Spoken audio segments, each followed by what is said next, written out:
The population of Ukraine is 43 million. Russia's population is 143 million. If these figures are presented in a form of a battle, Ukraine can respond to 10 attackers with only 3 defenders. And if the West can help Ukraine with tanks and ammunition and at least equalize the forces of the parties, Ukraine will always be significantly inferior in manpower. Today we're going to talk about how Russia is using this advantage and what huge losses Russia is suffering by trying to throw cannon fodder at the front.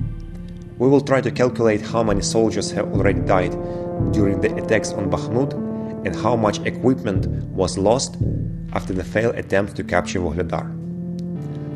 This is Conflict Report. I live in Kiev and tell you about the war through the eyes of an eyewitness. Мною принято решение о проведении специальной военной операции. The last big mistake that Putin made in a war with Ukraine was trying to win this war with small forces. In the winter of 2022, Russia brought 150,000 troops to the border and launched an offensive against Ukraine from 3 sides. While this number is indeed large, the insanity of this plan was that at the time, the Ukrainian army had about 200,000 troops. Putin hoped that he could quickly seize the country's airspace as well as the capital, after which the Ukrainian army would simply lay down its arms.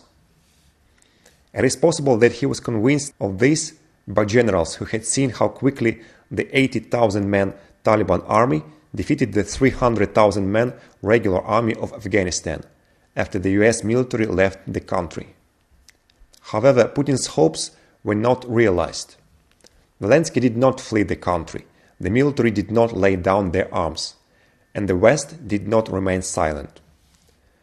From then on, the countdown began until full mobilization was announced in Russia. And when Ukraine launched its successful counterattacks in September and October, it became clear that it was simply impossible to delay this decision any longer. In recent months, Russia had called up an additional 300,000 troops and managed to stabilize the front. However, in order to declare victory over Ukraine, Putin needs to rehabilitate himself and still show his voters that he can achieve his goals. And for this purpose, it is important to capture the territories previously claimed. Right now, the main attacks are taking place in 3 areas. In the north of the front, near Kreminna, in the center, near Bakhmut, and in the south, near Vuhledar. Let's talk about each of these areas separately. News of the opening of a new front and a major attack near the city of Kreminna emerged in late January. In the first days, Russian airborne troops, supported by artillery, managed to push back Ukrainian forces by 5 kilometers on the north and south sides of the city.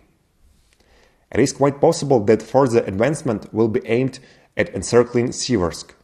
But for this to be successful, Russia will sooner or later have to force the Siversky Donets River, which is about 50 meters wide. In May 2022, Russian troops already tried to force the same river, trying to cross it near Bilogorivka. And then it ended in a real disaster for them. According to the Institute for the Study of War, during that attempt, Russia lost about 80 vehicles and 485 people killed. This was one of the biggest defeats during the first phase of the war. To a large extent, these losses and the inability to force the Siversky Donets forced the enemy troops to go on an offensive. It is a big question whether the Russian army will be able to succeed in a case of a new offensive. The attack on Bakhmut has been much more successful for Russia so far. Here, Russian troops were able to take fire control of 2 main roads that supply the city. The only relatively safe method of supplying weapons and provisions for the Ukrainian army is the dirt road through the village of Hromove. However, with the arrival of spring, traveling along it may become much more difficult. In total, the enemy has occupied a third of the city. The situation for the Ukrainian army has recently complicated by the fact that, having reached residential areas, Russian assault groups began to occupy private houses, which has greatly complicated the task of identifying and eliminating them. Over the past few days, the main advances of the Russian army here have been in the area of the village of Krasnohora. A video about another possible Russian war crime allegedly appeared from the same place. The published video, which I cannot show you because of the YouTube policies, shows a group of Russian soldiers inspecting a house that used to be a stronghold of the Ukrainian military. In the published footage, 9 bodies can be seen lying next to each other, with their heads shot out. The situation is very similar to the execution of soldiers who surrendered. The third hotspot is now Vuhledar, and it looks like Russia is repeating the story of the river crossing in May 2022. The fact is that according to available evidence, in recent attempts to attack Vuhledar, Russia lost about 30 units of heavy equipment, which is equal to about 1 battalion. Footage of the defeat can now be seen on a video. According to preliminary data, the soldiers in the video are from the 155th Marine Brigade based in Vladivostok. Again, YouTube policies did not allow us to show all the footage.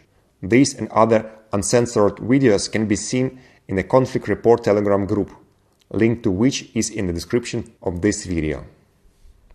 According to Oryx, a company that calculates losses of equipment based on photo and video evidence, over the past week Russia lost at least 21 tanks, 25 infantry fighting vehicles, and 14 self-propelled artillery systems in all parts of the front line. Ukraine losses during the same period amounted to 1 tank, 5 infantry fighting vehicles, and 4 self-propelled artillery systems.